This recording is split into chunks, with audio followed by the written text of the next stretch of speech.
Shalom, selamat pagi Bapak-Bapak, Ibu-Ibu Jemaat GBIS Haleluya Palur dan juga sahabat-sahabat ibadah online dimanapun berada, baik yang ada di dalam negeri maupun yang ada di luar negeri. Mari kita satukan hati, kita belajar menikmati firman Tuhan yang akan membekali kita agar kita hidup berkemenangan. Mari kita berdoa. Bapa, kami mengucap syukur. Pagi yang indah Kau berikan pada kami. Kesehatan, kekuatan Kau curahkan buat kami. Sehingga kami dapat bersama-sama menikmati ibadah walaupun dalam keadaan online. Kiranya Roh Kudus bekerja. Kiranya Roh Kudus memberikan firman kepada kami. Dan hati kami telah kami buka untuk menjadi tanah yang subur. Firman Tuhan tumbuh, berkembang, membuat kehidupan yang baru pada kami, yaitu hidup berkemenangan. Terima kasih Bapa, dalam nama Yesus kami telah berdoa dan mengucap syukur. Yang percaya katakan amin. Sekali lagi, shalom Bapak Ibu, selamat pagi. Mari kita satukan hati, mari kita arahkan hati kita, biar Roh Kudus mengajar kita tentang ayat-ayat yang kita akan baca bersama. Tema hari ini, sudahkah kamu hidup berkemenangan? Berkemenangan itu apa? Berkemenangan itu mampu mengalahkan segala macam situasi yang menghadang hidup kita. Mampu mengalahkan ketakutan, mampu mengalahkan kekhawatiran, mampu mengalahkan rasa sakit, mampu mengalahkan berbagai macam pencobaan hidup, tekanan-tekanan hidup. Mampu dan menang. Nah, ini harapannya ya. Yesus berada di dalam dunia selalu mengajar kepada muridnya dengan berbagai macam pelajaran. Ya, di antaranya melihat orang sakit, Yesus menyembuhkan orang sakit. Ada orang kekurangan di dalam pesta, Yesus membuat air menjadi anggur. Lalu di dalam masalah ada orang yang akan dirajam batu, Yesus memberikan kelepasannya, berkemenangan. Bahkan Yesus juga menghidupkan orang mati. Nah, murid-muridnya melihat hal itu. Tiap hari boleh dikata melihat mujizat. Hati muridnya, pikiran muridnya, kehidupan muridnya. Kita punya guru yang mengajarkan berkemenangan. Nah, tapi tiba-tiba Bapak Ibu, dengan peristiwa yang menggorehkan hati mereka, Yesus ditangkap, Yesus disiksa, Yesus dibawa ke Gunung Golgota, Yesus disalibkan. Mereka mulai ngeri, mereka mulai bingung, bahkan Yesus mati. Walaupun Yesus sudah bangkit, walaupun Yesus sudah menemui mereka, berkali-kali para muridnya ini ditemui oleh Yesus, tetapi kegundahan hati belum juga reda. Ya, kekhawatiran, ketakutan mulai menguasai hidupnya. Memang dia pernah melihat, memang dia pernah merasakan kuasa-kuasa yang Yesus berikan. Tetapi sekarang Yesus sudah tidak ada. Nah, tapi harusnya para murid mengingat apa kata Tuhan. Yohanes 14 ayat 16. Aku akan minta kepada Bapa dan Ia akan memberikan kepadamu seorang penolong yang lain supaya menyertai kamu selama-lamanya. Yesus tahu bagaimana iman para murid. Yesus tahu bagaimana ketakutan para murid. Maka Yesus memberikan firman-Nya sebagai nasihat, sebagai bekal. Aku memang ke surga, aku naik ke surga. Tetapi Yesus mengatakan, aku akan minta kepada Bapa, supaya Bapa memberikan kepadamu seorang penolong yang lain, supaya menyertai kamu selama-lamanya. Nah, hidup orang percaya harusnya mengimani apa kata firman ini. Bahwa Yesus tidak meninggalkan sendiri. Yesus ke surga, tetapi Roh Kudus memberikan pertolongan kepada orang percaya selama-lamanya. Tidak ada batasan waktu. Ya, tidak ada batasan waktu. Nah, tapi kenyataannya ini zaman roh loh. Ya, zaman roh. Karena ini zaman roh. Kalau zaman Yesus berada di Galilea, lalu di Magdala tidak ada Yesusnya. Yesus di Galilea, Samaria tidak ada Yesusnya. Tetapi ini zaman roh loh. Ya, zaman roh tuh roh ada di Solo, roh ada di Nederland sana, roh ada di Amerika, roh ada di Jakarta, di mana-mana ada roh yang siap untuk memberikan pertolongan kepada orang percaya. Nah, apakah roh ini mampu memberikan pertolongan? Jelas, ini kata Tuhan, aku akan meminta kepada Bapa supaya kamu disertai seorang penolong yang lain, yaitu Roh Kudus.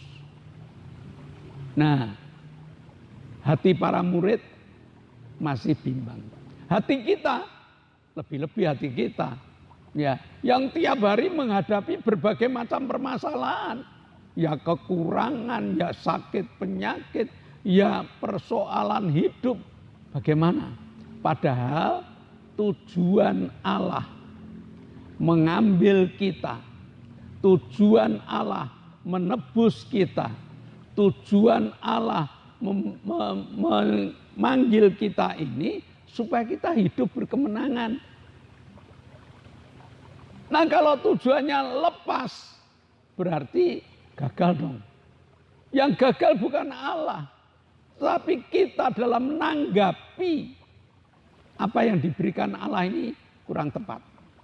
Maka di dalam Kisah Para Rasul pasal 1 ayat 8, tetapi kamu akan menerima kuasa kalau Roh Kudus turun ke atas kamu, dan kamu akan menjadi saksiku di Yerusalem dan di seluruh Yudea dan Samaria dan sampai ke ujung bumi. Sekali lagi, ingat ini zaman roh. Kalau Roh Kudus mengurapi saya, kalau Roh Kudus memenuhi saya, tentunya Roh Kudus juga memenuhi jemaat.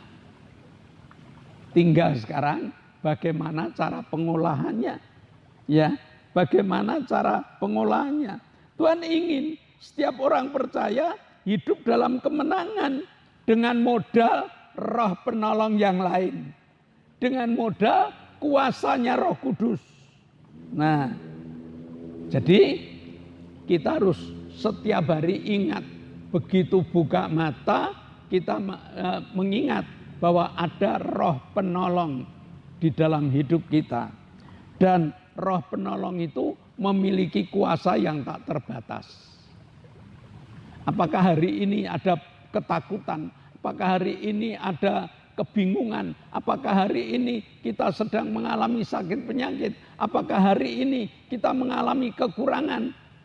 Kalau setiap pagi kita sudah mengatakan, ingat ada Roh penolong dalam hidup kita.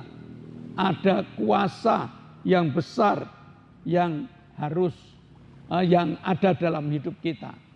Nah, bekal inilah yang harus kita kembangkan. Hari ini supaya kita hidup berkemenangan, apapun yang menghadang kita, kita kalahkan dengan apa yang Tuhan berikan pada kita. Jadi kembangkan iman yang Tuhan tanam dalam hati kita. Kembangkan iman. Aku percaya. Kata percaya ini tidak cukup dikatakan. Tapi kata percaya ini harus mempengaruhi hati kita. Kata percaya ini harus mempengaruhi pikiran kita. Nah, ini namanya mengembangkan. Nah, bagaimana cara pengembangannya ini? Yang pertama, taat pada firman Tuhan. Seringkali kita ditanya, apakah Bapak Ibu percaya bahwa firman Tuhan itu ya dan amin? Jawabnya pasti amin. Nah, kata amin itu harus kita kuatkan. Bahwa apa yang dikatakan Tuhan tidak mungkin akan ditarik kembali. Ya, apa yang dijanjikan Tuhan itu pasti dapat kita gunakan dalam hidup kita. Nah, jadi iman tidak instan, Bapak Ibu. Iman ini harus dilatih. Dilatih percaya apa kata firman Tuhan. Ya, supaya iman itu muncul, itu menunggu kepastian. Menunggu kepastian. Punya iman, lalu punya kepastian. Pasti siapa yang menghadang kita hancur dengan kekuatan iman kita. Karena iman kita mengatakan, aku punya roh penolong yang punya kuasa. Jadi hidup jangan loyo, Bapak Ibu. Hidup jangan kalah dengan apa yang di hadapan kita. Dunia ini memang penuh dengan masalah. Dunia ini memang penuh dengan ketakutan dan kekhawatiran yang membuat kita takut dan khawatir. Ya, kita baru pusing sedikit, ketakutan muncul, kekhawatiran muncul. Jangan-jangan ini ada penyakit ini, penyakit itu. Hancurkan dengan iman. Aku punya roh penolong yang lain. Ya. Kalau hanya sakit penyakit, Yesus pernah mengatakan 1 Petrus 2 ayat 24, oleh bilur-bilurnya kamu telah sembuh. Bukan akan sembuh, tetapi telah sembuh. Nah, jangan hidup dalam kebodohan dengan tidak mengembangkan bekal pemberian Allah. Ya, sudah dibekali. Ya, cucu saya piknik ke Bali, Bapak Ibu. Lalu orang tuanya membekali ini untuk di Bali. Padahal di Bali sudah dapat makan. Ada hotel nantinya. Karena itu piknik bersama teman-temannya. Bersama sekolah. Jadi sekolah sudah jamin semuanya. Tetapi orang tua toh masih memberi. Lalu saya selaku eyangnya. Saya selaku opanya. Saya juga tak tambahi. Tujuannya apa? Supaya dia hidup dengan tenang. Ya, andai kata jatahnya jam 11 belum muncul, jelas jatah belum muncul, padahal dia sudah lapar, dia punya duit. Pinter enggak anaknya? Kalau anaknya pinter, tidak ada kata kekurangan. Kalau anaknya pinter, tidak ada kata kebingungan. Saya punya cucu yang lain, ya, anaknya ini luar biasa. Diberi uang saku, ya, karena dia gemar olahraga, dia lari ke Tawangmangu. Kami orang tua ndak tega dia ke Tawangmangu. Lalu kami beri uang saku. Nanti kalau kamu haus, nanti kalau kamu lapar, uangnya dipakai untuk makan, untuk minum. Bila perlu temanmu diajak makan minum supaya ada teman makan, ada teman minum. Ya, orang tua sudah seneng. Tapi begitu pulang dari Tawangmangu, uangmu habis, Li. Oh, enggak tak pakai. Lah terus, apa kamu enggak haus? Ya haus. Apa kamu tidak lapar? Ya lapar. Lah kok tidak jajan? Tidak. Bodoh kan? Berapa banyak orang Kristen yang mengalami seperti itu. Tuhan membekali kita dengan bekal yang luar biasa. Roh penolong. Tuhan membekali kita roh penolong yang punya kuasa tak terbatas. Tapi kita hidup di dalam ketakutan, kekhawatiran, kebingungan, masalah. Dan kita loyo. Kita tidak mampu untuk mengalahkan. Nah, ini namanya hidup dalam kebodohan. Kuasa Roh Kudus sudah diberikan. Ya, kuasa sudah ada. Tapi tidak yakin untuk menggunakannya. Ini kebodohan yang seringkali terjadi. Nah, sehingga roh tidak bekerja. Uang di saku cucu saya tidak bekerja. Tidak bisa uangnya itu keluar sendiri. Lalu muncul minuman datang. Tidak bisa. Ya harus ada kehendak hati. Ada kehendak hati untuk memunculkan uangnya. Untuk membeli makanan. Sama. Roh Kudus ada di dalam hati kita. Kuasa besar ada di dalam hidup kita. Tapi tidak muncul sendiri. Ya, perlu iman yang mengatakan. Nah, Allah ingin agar kita menjadi orang yang berkemenangan. Berkemenangan itu bisa dicontoh orang lain. Ya, hidup penuh sukacita. Sukacita ini diinginkan oleh orang lain. Ini yang namanya menjadi saksi. Ya, jadi kesaksian tidak harus kita bicara masalah mujizat. Kesaksian tidak harus bicara dengan khotbah dan sebagainya. Tetapi kesaksian ini berbicara masalah kehidupan kita. Tiap hari muka kita senyum, muka gembira. Apakah teman kita mesti tanya, orang kok sepertinya tidak pernah punya masalah. Kira-kira bagaimana Bapak Ibu? Setiap orang hidup punya masalah. Tetapi orang yang senyum muka gembira, berarti mereka menggunakan kuasa rohnya. Mereka menggunakan penolong yang ada dalam hidupnya. Sehingga ketakutan, kekhawatiran dapat dihancurkan dengan roh penolong itu. Di mana dia? Yerusalem. Di rumah penuh senyum muka gembira. Di mana lagi? Di Yudea. Di tetangga kita keluar gitu, tidak ada wajah yang cemberut, tidak ada wajah ketakutan. Karena apa? Dia yakin betul, roh penolongku bekerja dengan luar biasa. Nah, jadi minimal Allah ingin melihat kita hidup berkemenangan. Ya, minimal Allah kepengen hidup melihat kita hidup dalam kemenangan. Kenapa? Sudah saya bekali. Ada Roh Kudus. Ada kuasa. Butuh apa lagi?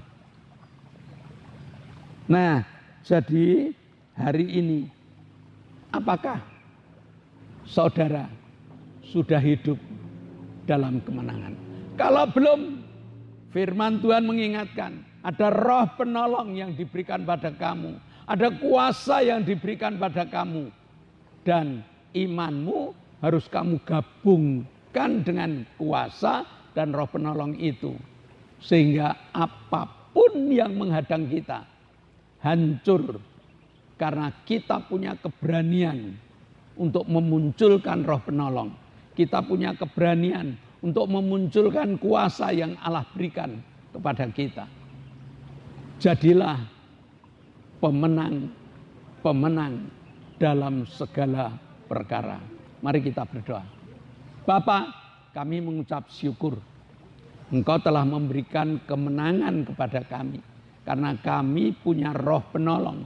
Karena kami punya kuasa pemberian-Mu. Ajari kami Tuhan. Selalu ingat bahwa roh penolong tidak pernah meninggalkan kami. Terima kasih Bapa, dalam nama Yesus kami telah berdoa dan mengucap syukur. Yang percaya katakan amin. Nah, shalom Bapak Ibu. Kita telah selesai ibadah kita. Tapi sebelum kita berpisah satu dengan yang lain, ada beberapa pengumuman.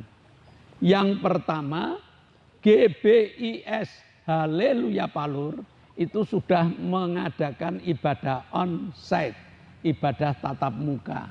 Dengan jadwal minggu pagi jam 7 untuk anak sekolah minggu, jam 9 untuk ibadah umum atau ibadah raya. Kami mengundang Bapak Ibu yang belum bergereja, yuk ke GBS Haleluya Palur, kita bersama-sama beribadah. Tiap hari Selasa ada ibadah pendalaman Alkitab. Selasa jam 6 sore. Ini penting supaya roh penolong dan supaya kuasa itu benar-benar ada di saku kita, lalu didorong dengan iman muncul untuk mengalahkan berbagai macam permasalahan-permasalahan yang menghadang kita. Jemaat yang belum ikut, silakan datang supaya imannya makin kuat. Lalu tiap hari Jumat ada ibadah, ada 2 kegiatan. Yang satu ibadah permata, persekutuan rumah tangga yang punya nama Joyful Blessing. Ya, sukacita penuh dan berkat penuh. Ya. Ini tiap Jumat jam 6 sore. Tempatnya ganti-ganti Bapak Ibu. Kalau ada di antara Bapak Ibu yang kepengen rumahnya dipakai, daftar aja pada pengurus Joyful Blessing. Lalu ada ibadah cabang Jumat setengah 7 sore. Yang kepengen ke cabang monggo datang. Yang kepengen ke Joyful Blessing monggo. Yang kepengen di rumah kami ajak Bapak Ibu. Jangan ada di rumah. Ini akhir zaman loh. Ya. Tipu daya iblis itu sekarang lebih canggih. Kalau kita tidak banyak menikmati firman Tuhan, kita gampang ditipu. Lalu tiap hari Sabtu ada ibadah kaum muda dengan nama Revive Generation. Yang tiap Sabtu jam 6 sore.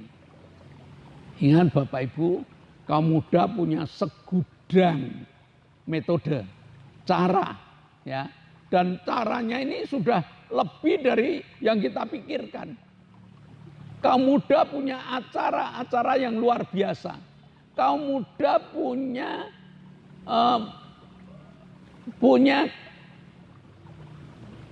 kepengurusan, ya, aktif dalam kepengurusan kaum muda, punya banyak pengalaman Bapak Ibu. Oleh sebab itu anak-anak muda yang belum ikut, yuk kami undang. Orang tua yang anak mudanya tiap malam minggu ngeluyur, yuk di stop, kirim ke Revive Generation supaya mereka punya pengalaman kemudaannya dengan baik. Nah, saya rasa pengumumannya cukup itu, lalu kita akan berdoa. Yuk kita berdoa. Bapa, kami mengucap syukur Engkau Allah kami yang telah memberkati ibadah kami dari awal, pertengahan sampai akhirnya. Sebelum kami berpisah, kami berdoa untuk Ibu Gito yang kakinya belum kuat untuk berjalan jauh, yang tubuhnya kadang-kadang sesek. Kami berdoa untuk Ibu Mintarsih, selesai operasi usus, belum berani duduk lama. Kami berdoa untuk saudara Eviola yang selesai operasi juga. Kami berdoa untuk Bapak Ngadiman, minta kesembuhan yang sempurna. Kami berdoa untuk Bapak Petrus Sutresno yang gagal ginjal. Kami berdoa untuk Bapak Ishak yang sudah sepuh sehingga butuh kekuatan yang luar biasa. Kami berdoa untuk saudara Hafid biar bertobat Tuhan. Saya percaya Tuhan akan jamah, Tuhan akan urapi mereka. Pada saat kami berdoa, jamahmu menjawab apa yang mereka inginkan. Dalam nama Yesus, Tuhan jamah. Dan kami bersyukur Engkau telah jamah Bapak Sugito, Engkau telah jamah Ibu Satinem, Engkau telah jamah Ibu Bambang. Mereka telah sehat, mereka siap untuk mewartakan Injil-Mu. Terima kasih Bapak, sebentar kami akan berpisah satu dengan yang lain. Namun kami percaya Engkau telah membuka tingkap-tingkap langit-Mu dan mencurahkan segala berkat.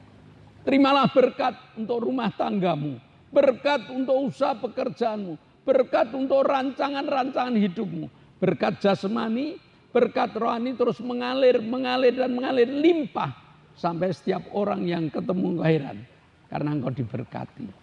Dan jika kita berpisah satu dengan yang lain, bawalah berkat dari Allah Bapa, cinta kemurahan dari Tuhan Yesus Kristus, serta persekutuan Roh Kudus menyertai engkau mulai hari ini sampai Maranatha, Tuhan Yesus datang yang kedua kali. Yang percaya katakan amin.